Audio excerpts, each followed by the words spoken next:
책 읽는 자작나무.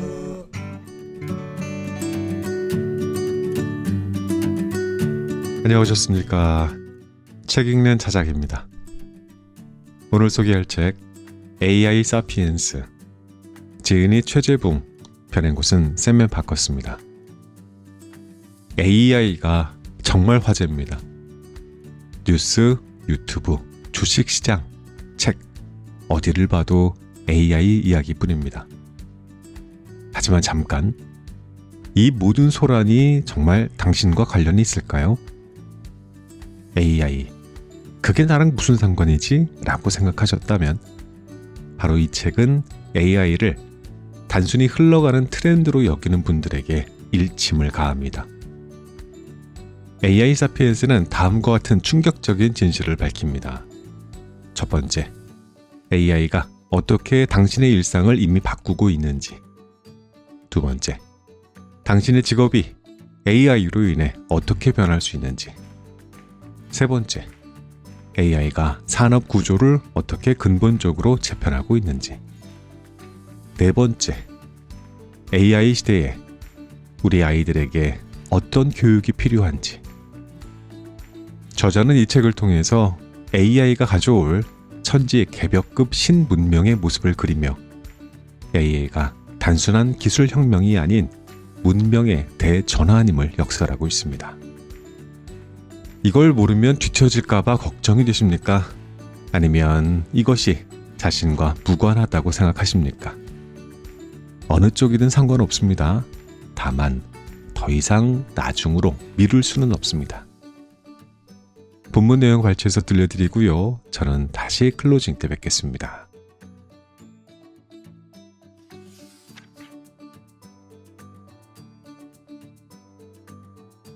인류 학자들에 따르면 오랜 역사를 지닌 사피엔스의 주요 사망 원인은 배고픔이었습니다.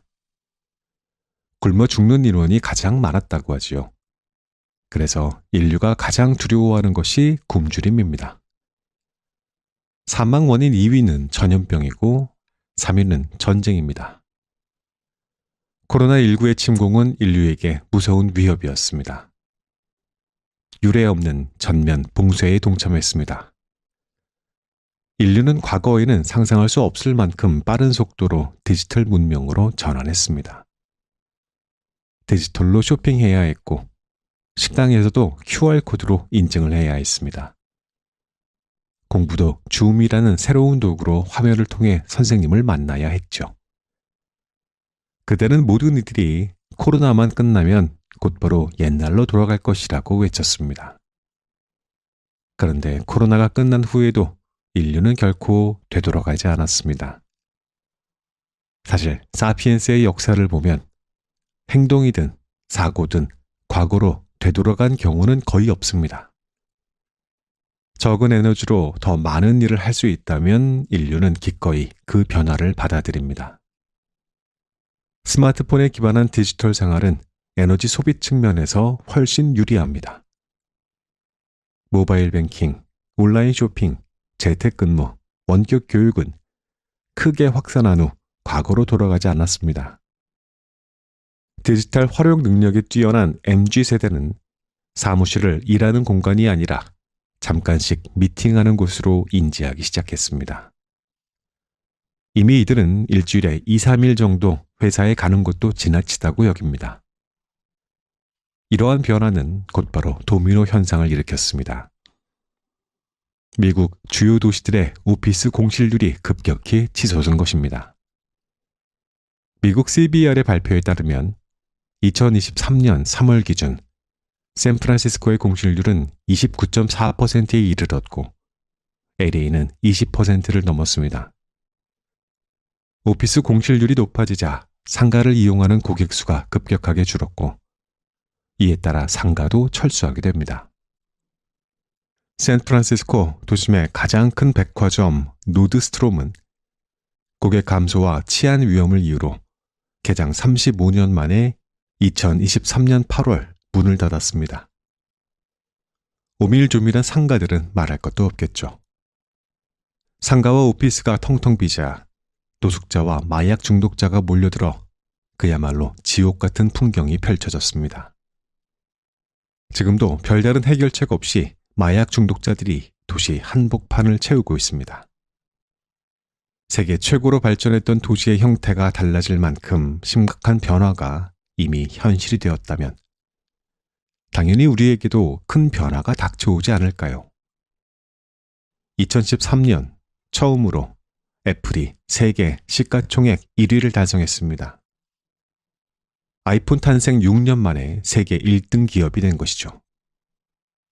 모든 주식의 가격 합이 시가총액입니다. 기업의 가치를 평가하는데 시가총액만 중요한 것은 아닙니다만 그래도 가장 중요한 지표입니다. 주식을 사는 사람들의 기준은 예나 지금이나 오직 하나입니다. 근본적으로 투자자들은 앞으로 오를 것 같은 주식을 삽니다. 그러니까 앞으로 확실히 잘 될 것 같은 기업의 주식을 사지요.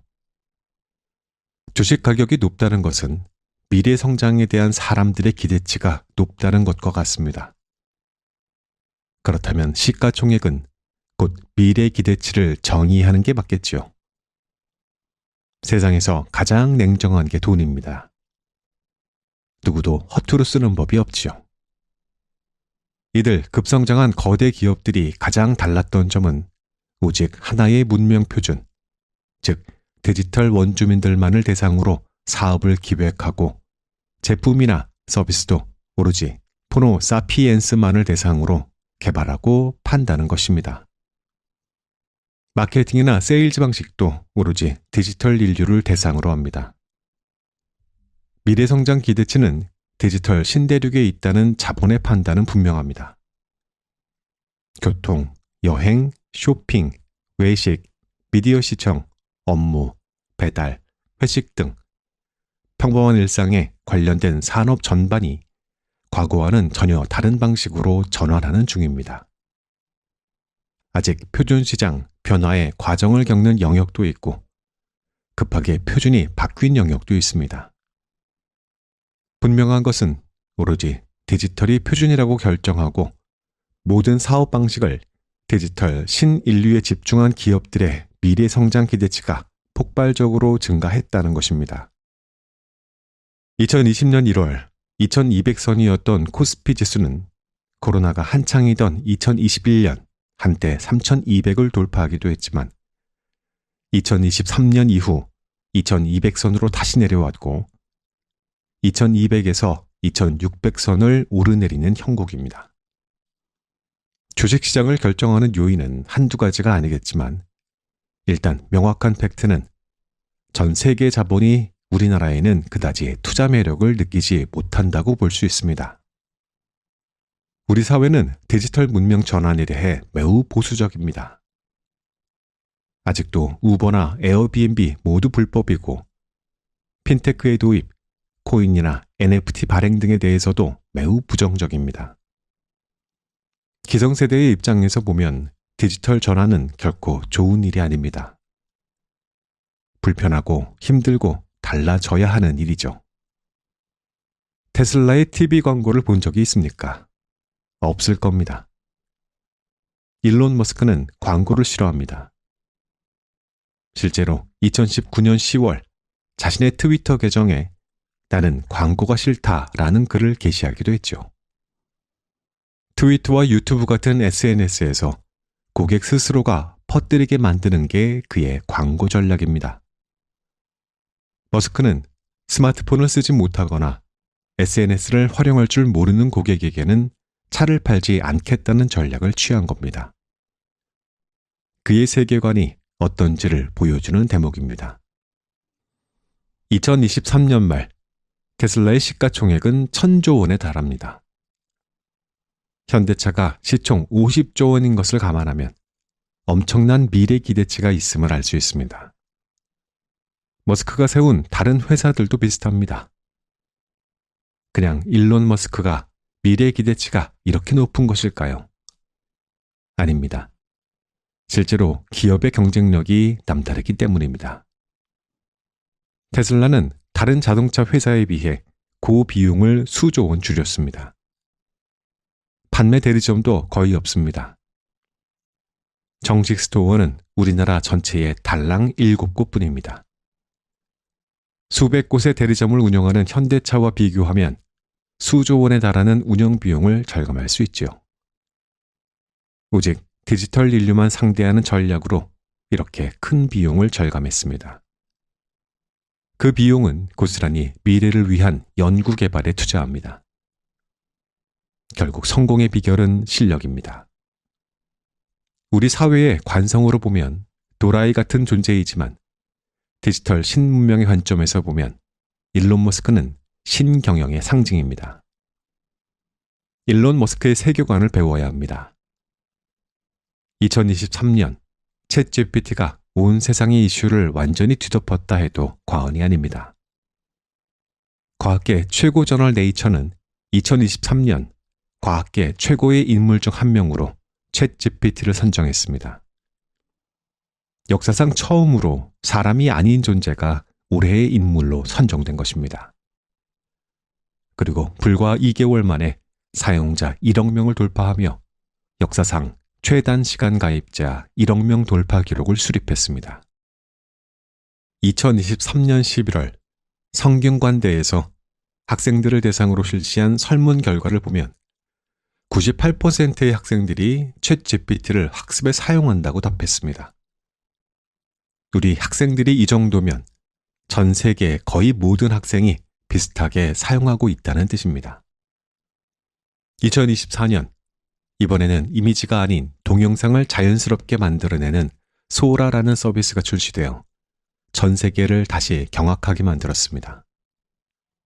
이미 이 서비스를 사용해본 영화 특수, 효과 관련 전문 기업들의 탄식이 쏟아지고 있습니다.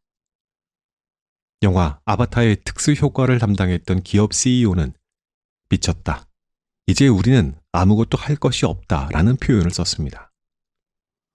소라는 지구상의 모든 물리 법칙을 다 학습해 거의 실사에 가까운 모습을 생성합니다. 이제 동영상 콘텐츠 사업계는 생태계 자체의 재편이 불가피한 상황입니다. 오픈 AI 수혜를 가장 많이 입은 기업은 특이하게도 MS입니다. 2015년 샘 올트만이 오픈 AI를 설립할 때 회사 정관에 비영리 법인을 분명히 했습니다.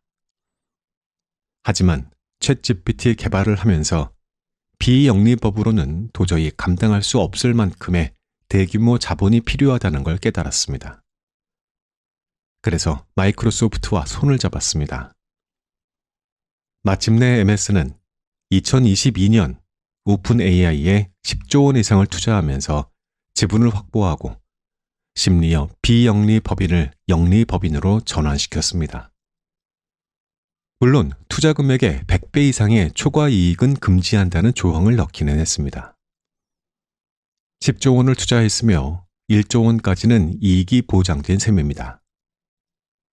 협약이 체결된 이후에는 일사천리로 일이 추진되었습니다. MS 모든 솔루션에 챗 GPT가 탑재되기 시작했습니다. 부조종사라는 뜻의 코파일럿이라는 이름의 서비스가 파워포인트, 엑셀, 아웃룩 등 거의 모든 MS 소프트웨어에 들어가 엄청난 혁신을 만들어냅니다. MS 주가도 치솟기 시작하죠. 2024년 1월 3조 달러를 넘어 드디어 애플을 제치고 세계 1위에 올라섭니다. 코파일럿 서비스가 어느 정도인지 한번 체크해 볼까요? 많은 사람이 파워포인트로 멋지고 세련된 슬라이드를 만들고 싶어 합니다. 이제는 그냥 프롬프트에 어떤 프리젠테이션 자료를 만들어 달라고 얘기만 하면 됩니다. 유튜브에는 이미 코파일럿 활용 사례를 보여주는 컨텐츠가 수백 개도 넘습니다. 딸의 졸업 파티 계획을 담은 파워포인트 슬라이드를 코파일럿이 자동으로 생성해 주는 걸 보면 정말 눈이 돌아갈 지경입니다. 영업 자료도 세계 최고 수준으로 척척 만들어냅니다. 아웃룩으로 이메일도 알아서 작성해 줍니다. 대충 써놓고 코파일럿에게 정중하게, 오피셜하게, 재미있게 등 마음대로 주문을 수정할 수 있습니다. 코파일럿은 팀즈에서 무려 26개 언어를 동시에 번역해 줍니다. 얼마 전 성균관대에서 팀즈의 코파일럿을 이용한 국제어 수업 데모를 실시간으로 학생들에게 보여준 적이 있는데 모두 입이 떡 벌어졌습니다. 학생들은 베트남, 중국, 캐나다 학생들이었는데 그들의 대화창에는 모국어로 번역된 내용이 표시됩니다. 실시간으로 한국어 강의를 자신들 모국어로 볼 수 있고 모든 텍스트가 저장됩니다.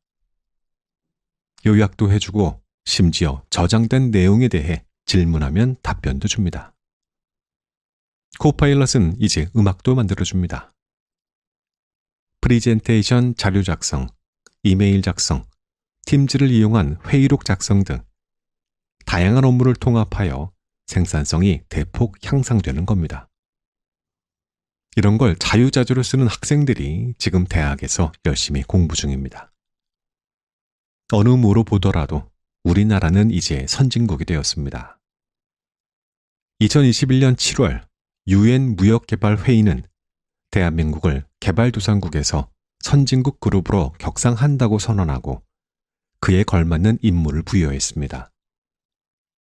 같은 해 US 뉴스 앤 리포트에서 발표한 세계 강대국 순위에서도 8위를 기록했고 2022년과 2023년에는 연속 6위에 올랐으니 자타공인 선진국이라고 부를 만합니다. 그런데 이러한 공식적인 데이터보다 더 중요한 것은 인류의 보편적인 인식이 한국을 선진국으로 인지하고 있다는 사실입니다. 인류가 가장 두려워하는 것 중에 하나가 전쟁, 즉 다른 나라의 침략입니다. 그렇다면 그걸 막기 위해 어떤 무기를 구입하려고 할까요? 당연히 세계 최고의 기술 선진국에서 만든 최첨단 무기일 것입니다. 그런데 노르웨이, 폴란드, 호주, 그리고 이제는 중동의 부국들은 진정한 선진국이 되었습니다. 그런데 도대체 무엇이 문제라는 걸까요? 우리가 너무도 오랫동안 개발도상국의 시스템에 익숙해져 있다는 겁니다. 그런데 문제는 개도국의 시스템으로는 선진국 버전의 사회도, 기업도, 인재도 만들 수 없다는 겁니다. 개도국의 산업은 선진국의 제품이나 서비스를 그대로 따라가는 산업입니다. 문제는 이제 더 이상 아무것도 베낄 것이 없어졌다는 겁니다. 반도체 산업이 우리 산업계에 차지하는 비중은 절대적입니다. 그런데 모두가 알다시피 반도체 산업은 전쟁터입니다. 물리, 화학과 같은 기초 학문이 탄탄해야 하는 것은 물론이고 그것을 잘 활용해 제조라는 종합예술로 승화시켜야 합니다. 얼마나 어려우면 제조 강국이라 자랑하던 일본, 독일도 반도체 산업에 엄청난 자본을 투입해 도전했지만 결국 다 포기하고 쫄딱 망하고 말았습니다. 노벨 화학상, 노벨 물리학상을 수십 개씩 수집한 기초 과학 강국들인데도 말이지요. 노벨상에 노자도 구경하지 못한 우리는 어떻게 이걸 하고 있을까요? 우리의 산업이 이미 그만큼 고도화되어 있다는 겁니다. 더 이상 우리는 베낄 게 없습니다. 학교를 졸업하고 삼성전자나 현대자동차 같은 대기업에 입사한 제자들이 입을 모아 한 목소리로 이야기합니다. 교수님, 너무 어려워서 죽을 것 같아요. 겁나게 어렵습니다. 라고 말이지요. 대학 4년 동안 배운 내용으로 평생을 먹고 사는 건 이미 말도 안 된다는 게 상식입니다. 제가 개도국 관성을 던져버려야 한다고 강력하게 주장하는 이유가 바로 제 소중한 고객인 학생들 때문입니다. 수년간 우리나라 대학 입시와 고등교육 혁신에서 가장 중요하게 지켜온 정책은 두 가지입니다. 하나는 수시보다 수능을 강화하는 것, 또 하나는 등록금 동결입니다. 이 두 정책에 대해서는 온 국민이 한마음이 되어 찬성하고 있습니다. 반면 선진국의 대학들은 디지털 전환에 따른 새로운 과목 개발과 교육 과정 혁신에 엄청난 자금을 투입하는 중입니다. 등록금도 엄청나게 올랐습니다. 왜 우리 국민들은 오래된 개도국 시절의 입시 방식을 고집할까요? 그것이 바로 사회적 관성의 무서운 힘입니다. 이제 우리 산업계는 베낄 것이 없는 선진국이 되었다는 걸 명심하고 그에 맞는 인재 양성 시스템을 갖춰야 합니다. 교육에서부터 개도국 관성을 깨뜨려야 합니다. 생각하는 인간에게는 세계관이라는 것이 존재합니다. 위키피디아에 나온 정의를 살펴보겠습니다. 어떤 지식이나 관점을 가지고 세계를 근본적으로 인식하는 방식이나 틀이다. 표현이 거창해 보여도 쉽게 말하면 세계관은 자신이 사는 세계를 이해하는 방식입니다. 인터넷과 스마트폰이 등장하면서 인류의 세계관은 달라졌습니다. 땅 위에서 생활하던 인류의 생활 공간은 스마트폰을 통해 디지털 신대륙으로 확장되었고 이것을 디지털 세계관이라고 합니다. 호모사피엔스의 세계관은 디지털 신대륙이 그 중심에 있습니다. 디지털 문명 발전의 근간은 지식의 공유입니다. 인터넷이 전 세계를 연결하며 전문 지식을 대가 없이 나누는 게 일반화된 상식입니다. 지금의 위키피디아, 유튜브, 아마존, 우버, 에어비앤비는 그렇게 탄생했습니다. 만약 각자 개발한 소스 코드를 공유하지 않았더라면 세상의 표준이 이렇게 빠르게 디지털로 전환될 수는 없었을 겁니다. 기존 문명이 디지털 문명에 의해 대체되는 것은 어쩌면 당연합니다. 자본을 가진 자가 지식을 독점하고 모든 권력을 갖는 사회적 시스템이 확산되기는 어렵지만 지식의 공유를 통해 더 적은 자본으로 도전할 수 있고 그 결과물이 훨씬 더 많은 사람에게 돌아가는 시스템은 진화론적으로도 생존에 유리한 변화입니다. 그래서 확산의 속도가 빨랐던 겁니다. 디지털 환경은 힘없는 개인을 권력으로부터 보호하는데 과거보다 기술적으로 훨씬 유리합니다. 스마트폰을 갖고 있으니 누구나 영상을 찍거나 녹음하며 권력의 갑질에 대한 증거를 확보할 수 있고 또 그걸 플랫폼에서 모든 시민과 공유할 수 있습니다. 디지털 문명은 참여하는 모든 시민이 권력을 갖는 구조입니다. 지식도 공유하고 뉴스도 공유하고 플랫폼을 통해 의견도 형성합니다. 과거에는 권력을 가진 자들이 서로 담합하여 언론을 매수하고 모든 비리를 덮을 수도 있었지만 디지털 사회는 갈수록 그럴 가능성이 낮아집니다. 시민이 권력을 가지는 진정한 민주주의 사회로 나아가는 것이지요. 앞으로도 이러한 긍정적인 변화는 계속될 것입니다. 사피엔스는 그 길고 긴 역사에서 한 번도 포기한 적이 없었으니까요. 디지털 문명이 계속 확산하고 견고해지는 가장 큰 이유이자 에너지입니다. 우리 역사에서 가장 뼈아픈 대목은 조선 말기 서구 문명의 힘을 과소평가하고 중국에 기대어 쇄국 정책으로 일관했던 수십 년의 고집불통 시기였습니다. 일본이 메이지 유신을 통해 빠르게 근대화를 진행했던 것과 비교하면 더욱 뼈아픈 일입니다. 문명의 교체기에 어떠한 선택을 하느냐는 국가의 운명을 결정합니다. 디지털 전환에 이은 AI 시대의 개막은 문명의 대전환기라 부를 만합니다. 지난 20년의 디지털 문명 전환기에 우리는 비교적 올바른 선택을 해왔습니다. 문제는 우리가 가진 사회적 인식의 표준입니다. 국민들, 특히 기성세대가 갖고 있는 사회에 대한 인식은 아직도 디지털 문명이 가져오는 부작용에 천착하고 있습니다. 우버나 에어비앤비를 불법으로 규정한 것만 봐도 그렇지요. 미래를 위한 준비에 써야 할 에너지를 쇄국 정책에 쏟아서는 안 됩니다. 실패했던 역사는 한 번이면 충분합니다. 이웃나라 일본은 이번 디지털 문명 변화에 적응 속도가 느린 편입니다. 스마트폰은커녕 아직도 신용카드 사용 비율이 낮고 현금 결제가 일반적입니다. 공무원들은 이메일보다 팩스를 더 선호합니다. 생활 환경에서는 디지털 인프라가 매우 열악합니다. 그 원인은 국민 대다수가 디지털로의 전환 필요성을 공감하지 못하고 있기 때문입니다.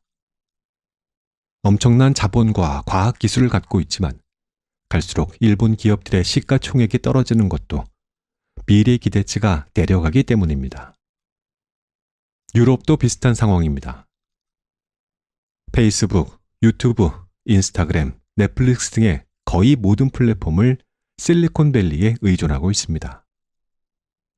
AI 시대를 맞아 이 문제는 더욱 심각해지고 있습니다. 기술 개발도 어렵고 데이터 확보도 막연한 상태라면 규제밖에는 대응 방법이 없습니다. 유럽은 미국의 AI 침공을 막기 위해 강력한 규제로 대응 중입니다. 그런데 규제는 기업의 효율과 생산성을 떨어뜨릴 수밖에 없고 결국 경쟁력을 깎아먹게 됩니다. 또 많은 기업이 규제를 피해 미국으로 옮겨가게 되죠. IMF 자료를 보면 2002년 세계 2위 경제대국이었던 일본은 미국 GDP의 약 40% 수준까지 달아갔습니다. 그런데 2022년 일본의 명목 GDP를 보면 20년간 거의 성장을 멈췄습니다. 미국은 거의 2.5배 성장했는데 말이지요. 어느새 중국도 넘사벽으로 세계 2위로 자리 잡았습니다. 독일은 중국과의 협력 강화를 통해 비교적 잘 성장했지만 영국과 프랑스는 인도에 밀려 5위 밖으로 나갔습니다. 2023년 일본의 1인당 GDP는 35,340달러로 세계 31위입니다. 세계 32위인 우리나라의 1인당 GDP는 34,700달러와 비교하면 266달러밖에 차이가 나지 않습니다. 이유는 엔화 약세 때문입니다. 엔화 약세에 많은 원인이 있겠지만 결과적으로는 달러 유입이 많지 않다는 겁니다.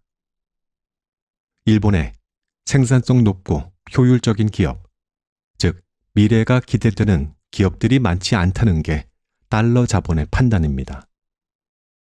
미래 전망도 밝지 않다 보니 평가하는 국가 신용도도 이제 우리나라보다 낮은 게 현실입니다. 세계 2위의 초강대 경제대국이었던 일본이 지난 20년간 성장을 멈추고 몰락의 길로 들어선 것은 디지털 전환이라는 세계 문명의 변화에 제대로 적응하지 못했기 때문입니다. 생존 가능성이 낮은 표준 문명을 지키려는 국가는 늘 도태되었다는 것이 역사의 교훈입니다. 유럽의 쇠퇴도 두드러집니다.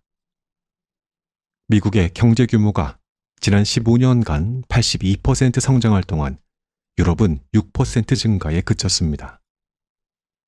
가장 큰 차이는 기업과 사회의 디지털 전환 속도라고 해도 크게 틀리지 않습니다.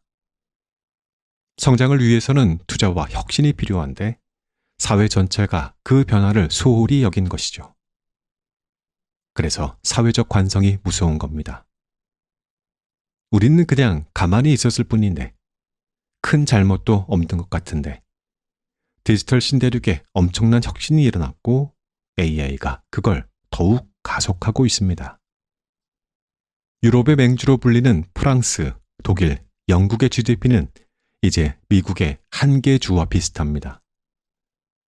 특히 100년간 해가 저물지 않는 나라로 세계를 호령했던 영국의 경제 규모가 이제는 미국의 캘리포니아주 정도밖에 되지 않습니다. 실리콘밸리를 보유한 캘리포니아는 디지털 신대륙의 상징입니다. 전 세계 시가총액 30위권에 드는 기업의 수에서 미국이 압도적인 반면 유럽은 4개뿐입니다. 대학도 마찬가지입니다. 명문대의 상징인 영국의 옥스퍼드대, 케임브리지대가 명맥을 유지하고는 있지만 졸업생들은 대부분 미국으로 유입됩니다. 세계 30위권 대학 중 19곳이 미국에 있고 유럽에는 7곳, 아시아에는 4곳, 캐나다에는 1곳이 있습니다. 미래도 이제 미국에 있다는 것이죠. 비록 도입할 때에는 기존의 시스템이 진통을 겪기 마련이지만 혁신에 도전하고 변화를 받아들이는 집단은 결국 달콤한 열매를 얻습니다. 이것도 역사의 교훈입니다. 일본과 유럽의 몰락, 그리고 중국의 부상을 이야기할 때 가장 큰 차이는 사회 전체, 그리고 국민의식의 디지털 전환 속도 차이였다고 분명히 이야기할 수 있습니다. 우리가 디지털 신대륙의 문명 대전환에 성공해야 식민지로 전락하는 것을 막을 수 있습니다. 디지털 원주민 세대를 우리는 흔히 MG세대라고 부릅니다. M세대는 밀레니얼 세대의 약자로 성인이 되었을 때 2000년대가 된 세대, 즉 1980년대 이후 태생을 주로 그렇게 부릅니다. G세대는 보통 1997년 이후 태생을 의미합니다. 2010년 이후 태생은 알파 세대라고 부릅니다. 이 세대는 이전 세대와는 달리 어려서부터 인터넷을 사용한 첫 번째 세대입니다. 대유행을 일으켰던 인터넷 게임에 어려서부터 푹 빠져 자랐던 첫 세대이기도 합니다. 이 세대가 창조한 디지털 신대륙은 성공의 기준이 다릅니다. 게임의 세계관이 적용되기 시작했습니다. 게임 세상에서는 나이, 직급, 학벌, 자본 등 기존 세계에서 중요한 기준들이 아무런 도움이 되지 않습니다. 오직 실력만이 성공과 실패를 결정합니다. 실력의 기준은 고객의 선택입니다. 좀 더 이해하기 쉬운 말로 바꾸면 구독과 좋아요입니다. 이제 세상의 주인공은 누가 뭐래도 디지털 세대입니다. 새로운 표준 문명이 된 디지털 세계관이 이제는 모든 사람이 맞춰야 한다는 의미입니다. 기성세대는 MG 세계관을 받아들여야 합니다. 그것이 우리 사회 전체의 미래 기대치를 높이는 길입니다. 잘파 세대는 10대와 20대를 아우르는 디지털 네이티브를 지칭하는 세대입니다. 알파 세대, 즉 이들이 디지털 문명을 AI 문명으로 진화시켜갈 새로운 세대가 바로 AI 사피엔스들입니다. 인간은 익숙해지면 진화합니다. 진화의 양상은 창조적인 활동으로 나타납니다. 대표적인 현상이 바로 메타버스 게임의 인기가 대폭발한 것입니다. 최고의 메타버스 놀이터가 바로 로블록스입니다. 발매된 로블록스는 유저가 직접 콘텐츠를 만드는 방식으로 다양한 게임들을 즐길 수 있다는 것이 특징입니다. 유저의 수도 어마어마합니다. 2023년에 DAU, 즉 일간 활성 이용자 수가 6,600만 명을 넘어섰습니다. 미국 10대의 60%가 가입했다고 하니 메타버스 게임의 대세라고 부를 만합니다. 2021년 이후 코로나 여파로 메타버스의 인기가 날로 커지며 로블록스의 위상 또한 높아졌고 2024년 3월 1일 기준 시가총액 34조 원의 거대 게임 기업이 되었습니다. 현재도 700만 명의 개발자가 게임을 만들고 있고 이러한 개발자들은 많은 수익도 올리고 있습니다. 저도 한번 도전해봤습니다. 일단 게임을 만드는 로블록스 스튜디오를 열었다가 깜짝 놀랐습니다. 공과대학에서 가르치는 컴퓨터 모델링 프로그램과 똑같았기 때문입니다. 수업을 통해 검토해본 결과 초등생과 중학생에게는 의무적으로 로블록스 게임 개발을 시키는 것이 좋겠다는 생각까지 들었습니다. 챗 GPT까지 활용해 가면서 말이지요. 게임이 생활의 일부가 된 세대에게 창의성을 키우고 3차원 사고 능력을 기르는 좋은 교육 방식이라고 할 수 있습니다. 게임이 교육이 되는 겁니다. 비트코인은 블록체인이라는 기술을 활용해 만든 디지털 현금의 일종입니다. 신용카드를 쓰면 항상 기록이 남습니다. 그런데 현금을 쓰면 기록이 남지 않습니다.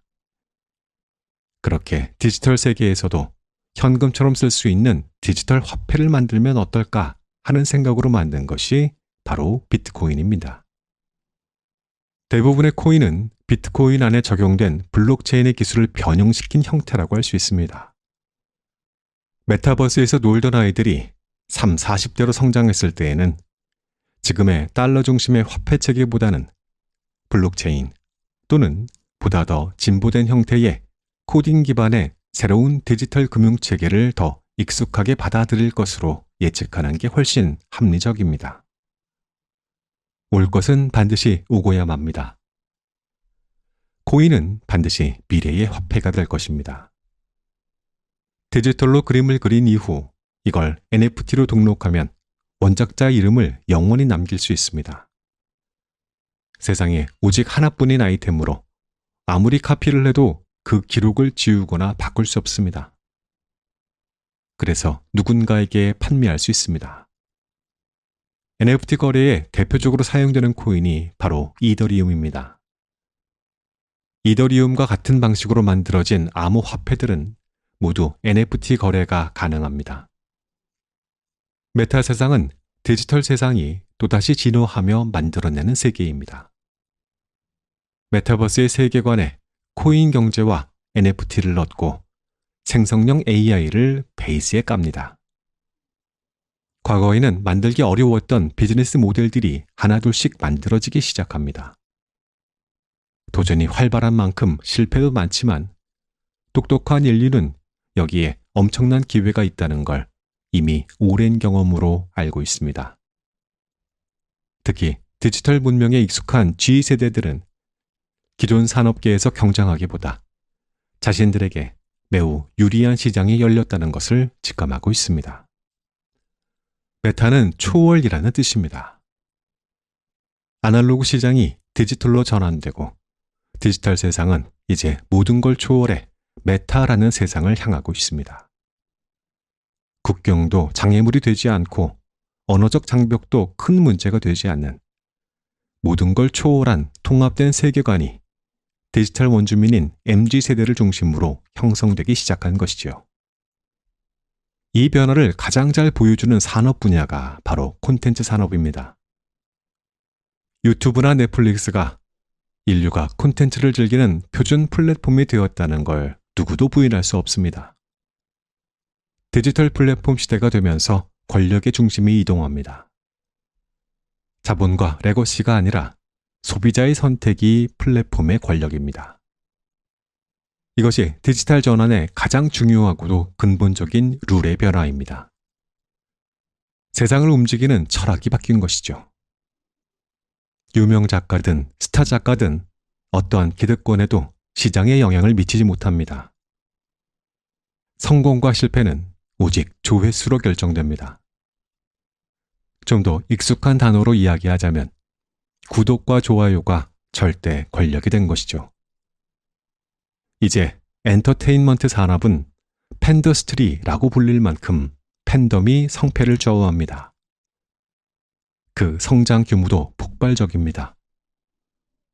2023년 타임지가 선정한 올해의 인물은 가수 테일러 스위프트입니다.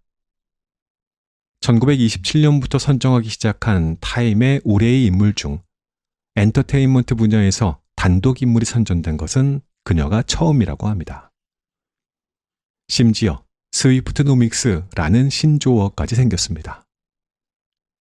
스위프트가 공연을 하면 그 지역의 경제가 갑자기 활성화되는 현상을 표현한 용어입니다. 60회 공연의 전석 매진은 물론이고 매출이 무려 1조 3,700억 원이라고 합니다. 시애틀 공연에는 7만 2천 명의 관중이 모이는데 이들이 한꺼번에 환호하여 진도 2.3 규모의 지진의 진동이 감지되기도 했습니다. 그녀는 음반 판매 외에도 굿즈, 콘서트 티켓 등 다양한 수입원을 팬덤을 통해 창출하는 경영의 천재이기도 합니다. 음악 시장의 메타 인더스트리 전환을 테일러 스위프트가 제대로 보여준 것입니다. 심지어 2024년 1월 EU는 청년들의 선거 참여를 독려하기 위해 스위프트에게 SOS를 쳤습니다. 사실 디지털 세계관을 형성한 주역은 게임 산업입니다.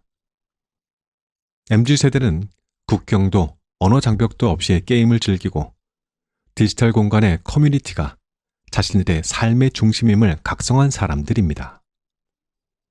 이들은 유튜브, 넷플릭스, 배민, 쿠팡, 우버, 에어비앤비 등을 쓰는 것에 아무런 저항감이 없습니다. 게임하듯 즐기고 사용법을 모르면 유튜브로 검색하거나 커뮤니티에 질문을 올려 해결합니다. 이들이 모든 플랫폼의 성장을 이끌었다고 해도 과언이 아닌데 그 성공의 비결도 게임 세상과 매우 유사합니다. 재미있으면 성공, 재미없으면 실패. 즉, 실력이 있으면 인정, 아니면 아웃이라는 룰이 플랫폼에도 그대로 적용됩니다. 게임 산업은 코인 경제와 NFT 경제에서도 앞서갑니다. 사실 코인은 메타 세상에서 게임을 즐기는 유저들에게 필수적인 아이템입니다. 수억 명의 유저들이 모여 국적 없이 거래를 하려면 코인은 필수이죠. 이렇게 게임 회사들은 너도 나도 코인을 발행했고 코인 경제는 인류의 중심으로 자리 잡게 되었습니다. 그래서 메타 인더스트리의 변화를 보려면 게임 산업을 주목해야 합니다. 문제는 우리가 너무 게임 산업을 아이들을 망치는 나쁜 산업 또는 중독자를 만드는 사행성 산업 등 부정적인 시각으로만 바라본다는 것입니다. 디지털 세대에게 게임은 문화입니다. 산업화의 관점에서 보자면 이만큼 중대하고 미래 투자 가치가 높은 산업도 없습니다. 대부분의 국내 게임 회사들은 이미 매출의 70% 이상을 해외에서 올립니다. 우리가 규제로 주춤하는 사이에 우리 아이들은 미국이나 중국 기업이 만든 게임들로 옮겨가고 있습니다. 메타 세상은 규제하면 바로 침공당하는 시장입니다. 오직 실력이 지배합니다. 광고와 마케팅 분야의 업무 방식은 어떻게 바뀔까요? AI가 이 문제를 싹 해결해 버렸습니다. 대표적인 서비스가 제스퍼입니다. 2021년 설립된 제스퍼는 마케팅 문구를 자동으로 생성해주는 AI 서비스입니다. 출시하자마자 7만 명의 열광적인 사용자를 모았고 1년 만에 7,500만 달러를 벌어들였다고 합니다. 제품의 특징을 담은 문구를 집어넣고 한 줄짜리 광고 카피를 만들어줘 라고 쓰기만 하면 수십 년치 광고 문구를 학습한 AI가 멋진 카피 200개를 1분 만에 만들어줍니다. 한 줄짜리 커피를 정보로 5줄짜리 설명 자료를 만들어줘 라는 질문에 또 우수수 답을 쏟아냅니다. 10대를 위한 상품이면 10대를 위한 카피를 그들의 유행어를 사용해서 만들어줘. 틱톡에 썸네일을 올릴 카피로 부탁해. 이렇게 질문해도 됩니다. 순식간에 업무가 완료되는 놀라운 생산성을 보여주는 이 서비스는 한 달에 82달러, 많아도 100달러를 넘지 않습니다. 엄청난 인건비 절감이 가능한데 기업이 안 쓸 이유가 없지요. 이 회사의 가치는 이미 17억 달러를 넘었다고 합니다. 지금 대학을 다니면서 이런 AI 툴을 자유자재로 활용하는 학생들이 기업으로 쏟아져 들어온다면 그들은 기성세대가 외주 작업을 시켜 2주 넘게 걸려 하던 일을 오전 반나절 만에 해결하고 점심을 먹으러 나갈 겁니다. 어떻습니까? 그러니 공부해야 합니다. 법조계에서도 AI 기본의 리걸 테크 바람이 거세게 몰아치는 중입니다. 생성형 AI를 활용하면 여러 가지 법적인 서류를 변호사의 도움 없이 작성할 수 있습니다. 곧 우리나라 판례만 학습한 똑똑한 생성형 AI가 등장할 것이 분명합니다. 2014년에 로톡이라는 법률 플랫폼 서비스가 등장한 바 있습니다. AI를 활용한 것은 아니고 변호사들이 로톡에 등록하고 온라인에서 상담 서비스를 제공하는 인간 기반 법률 서비스 플랫폼입니다. 그런데 이 로톡에 대한 변호사 협회가 제동을 걸었습니다. 로톡에 등록한 123명의 변호사들에게 징계를 내린 것입니다. 이 싸움은 무려 9년간 이어졌습니다. 2023년 9월 26일, 대한민국 법무부는 대한변협이 징계한 123명의 로톡 이용 변호자에 대한 징계를 취소하라고 판결했습니다. 또한 대한변협에 20억 원의 과징금을 부여하여 9년간의 갈등은 플랫폼의 승리로 끝났습니다. 그런데 이 플랫폼 서비스는 본격적인 AI 도입에 비하면 어린아이 수준의 서비스입니다. 한 푼이라도 더 벌겠다고 버틸 때가 아닙니다. 어느 것이 더 올바른 판단인지 잘 모르겠을 때에는 시민, 그것도 디지털 시민에게 더 필요한 결정인지 변호사 권력 보호에 더 필요한 결정인지 판단하면 됩니다. 인류 진화는 결국 시민 권력 확대로 나아갑니다. 이 모든 과정에서 가장 중요한 요소는 역시 AI입니다. AI를 잘 사용하는 인재는 훨씬 효율적으로 업무를 처리하고 새로운 사업에도 쉽게 도전할 수 있습니다.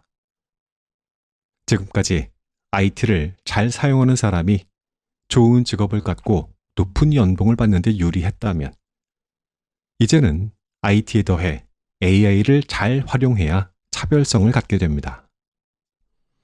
향후 미래의 군대는 AI 활용 여부에 따라서 군사력의 클래스가 달라질 것입니다.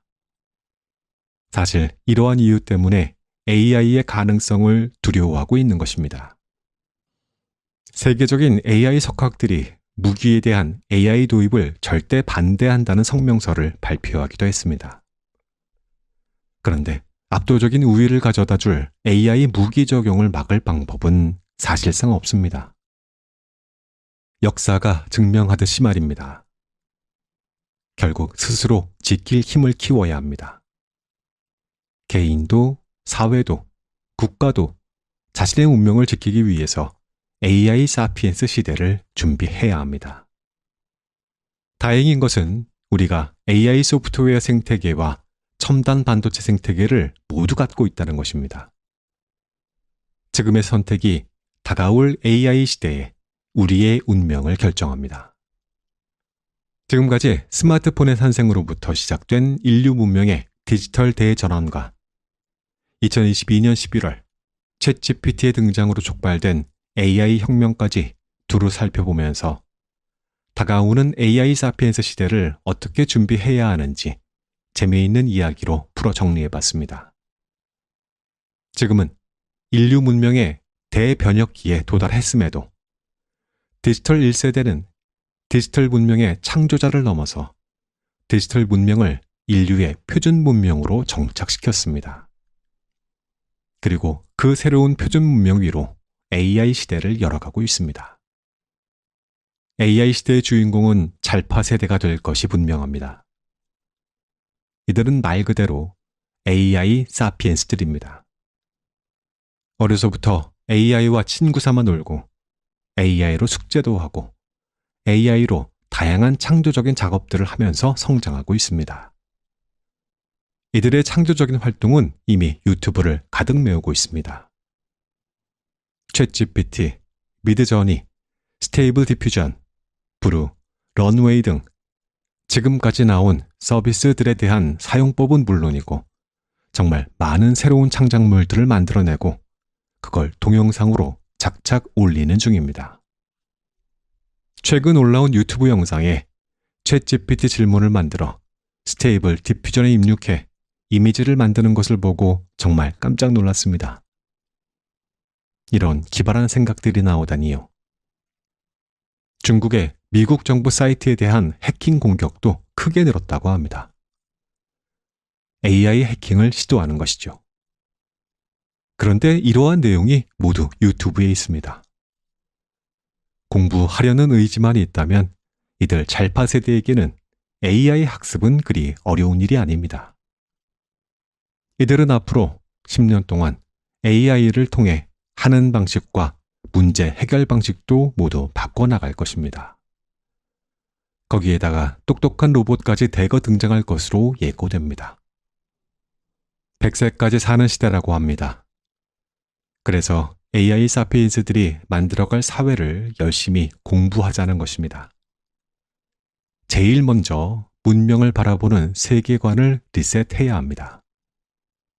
우리가 지금까지 알고 있던 사회적인 상식을 밑바닥부터 다시 생각하고 재정리합니다. 지금 세상은 디지털 문명의 표준입니다. 마음을 굳게 먹고 디지털 문명과 AI로 인한 변화에 적극적으로 대응하는 자세를 가져야 합니다. AI가 가져오는 변화 역시 정말 많은 부작용을 만들 게 분명합니다. 이것을 최소화하려는 노력도 중요하겠지만 더 필요한 것은 적극적으로 활용하고 공부하겠다는 생각의 대전환입니다. 지금의 변화는 스스로 공부하는 사람들에게는 엄청난 기회가 될 것입니다. AI를 활용해 본 사람과 안 해본 사람은 큰 격차가 생기게 됩니다. 이것은 IT 양극화와는 비교도 안 될 만큼 큰 격차입니다. 개인의 격차도 문제지만 이것이 축적되면 사회 전체가 완전히 뒤처질 수 있습니다. 이미 우리는 선진국이 되었고 더 이상 누군가를 따라하는 것으로는 미래를 보장할 수 없습니다. 역사가 증명하듯 지금과 같은 혁명적인 변화 시기의 10년이 앞으로 100년의 운명을 결정합니다. 내가 지금 시작하는 1년의 변화가 나의 10년을 바꾸고 나의 미래를 바꾸게 됩니다. 마음 독하게 먹고 시작해야 합니다. 결국 사회 전체에 필요한 것은 커다란 생각의 변화, 세계관의 대전환입니다. 여러 번 강조하듯 그 모든 출발은 바로 여러분의 마음입니다. 나부터 바꿔야 달라질 수 있습니다. 지난 20년 동안 우리는 한 번도 좋았다라는 평가를 해본 적이 없습니다. 1997년 IMF 때에는 진짜 망하는 줄 알았습니다. 2008년 글로벌 금융위기 때에도 여기까지인가 보다 했습니다. 하지만 팩트체크만 해보면 이보다 훨씬 더 열악한 상황에서도 우리는 선진국으로 발돋움한 기적을 만들어냈습니다. 지금도 너무나 안 좋다고는 하지만 20년 전보다는 나은 상황입니다. 저는 긍정의 힘을 믿습니다. 지난 20년간 대한민국 국민이 만들어낸 기적을 생각해보면 저는 긍정적인 전망이 더 사실에 부합한 믿음이라고 생각합니다. 이제 AI 시대의 여명이 밝아옵니다. 모두가 행복한 사피엔스가 되길 바라는 간절한 마음입니다.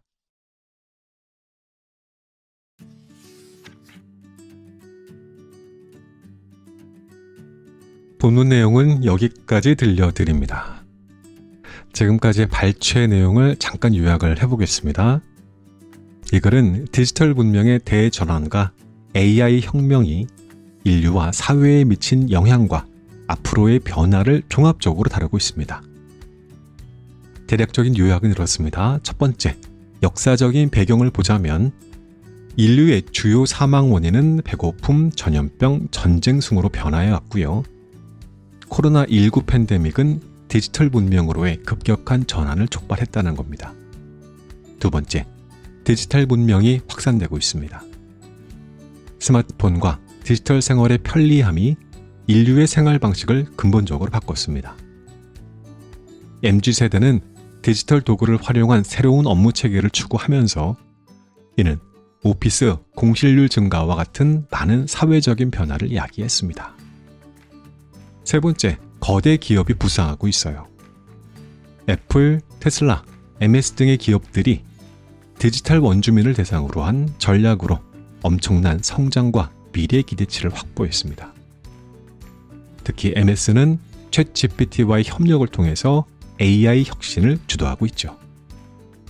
네 번째, 사회적인 관성도 살펴보지 않으면 안 됩니다. 한국 사회는 디지털 전환에 대해서 보수적이지만 디지털 문명의 발전과 AI의 도입은 피할 수 없는 흐름이라는 것입니다. 예를 들어 일본과 유럽의 사례를 통해서 디지털 전환의 중요성과 이에 대한 적응 속도의 차이가 경제 성장에 얼마나 큰 영향을 미쳤다라는 것을 보여줬습니다. 자, 미래의 변화입니다.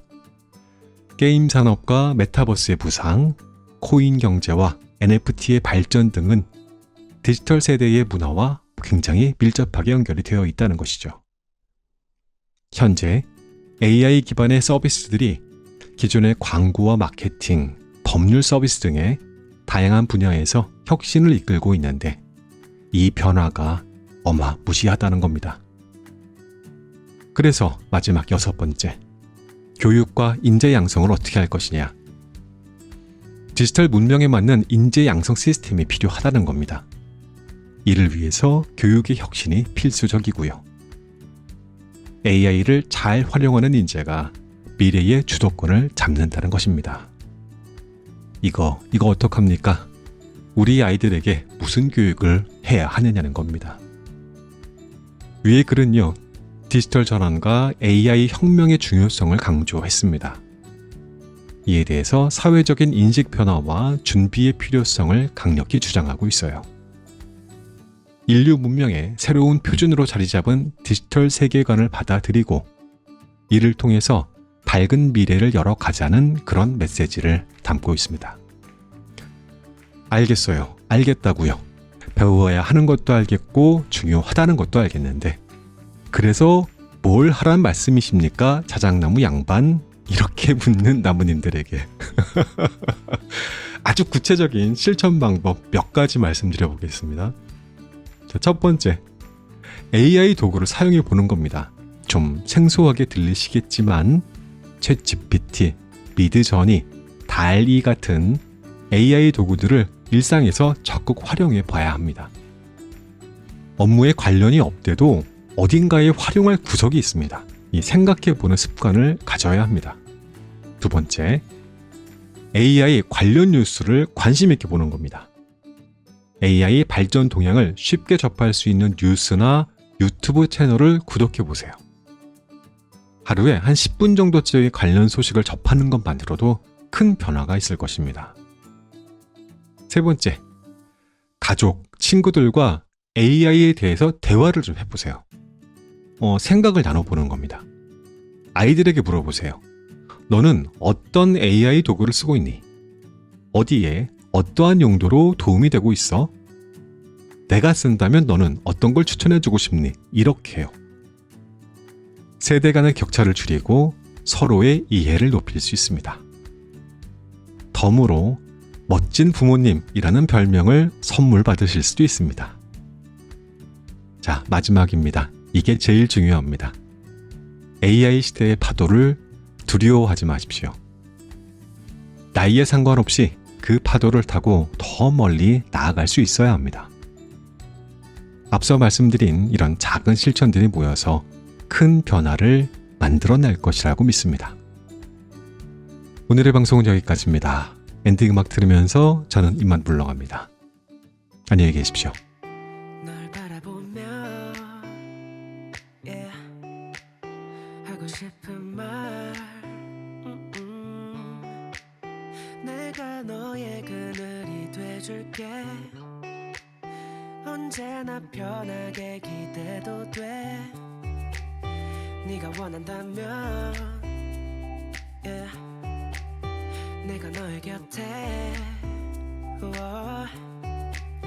영원히 옆에서 지켜줄게 언제라도 짙은 어둠이 드리워도 우리가 함께 헤쳐나가다 보면 그 무엇도 우릴 방해할 수 없어 널 위해 난 모든 걸 다 내어줄게 Star Struck 오늘따라 유난히 더 Star Struck 멀게 보이는 저들도 Star Struck 분명 힘들었겠지 널 안아줄게 언제나 너의 곁에 네 편이 되어줄게 행복한 날들을 약속할게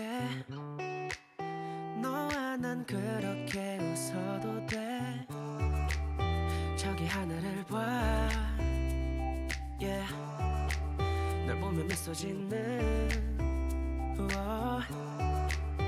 내가 너만의 빛이 돼줄게. 약속할게. 짙은 어둠이 드리워도 우리가 함께 헤쳐나가다 보면 그 무엇도 우릴 방해할 수 없어. 널 위해 난 모든 걸 다 내어줄게. Star struck 오늘따라 유난히 더 Star struck 밝게 보이는 저들도 Star struck 분명 힘들었겠지. 널 안아줄게. 외롭고 지쳐갈 때 넌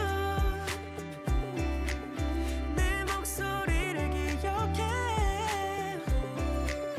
난 절대 혼자가 아냐.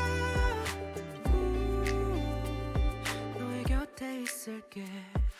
짙은 어둠이 드리워도 우리가 함께 헤쳐나가다 보면 그 무엇도 우릴 방해할 수 없어.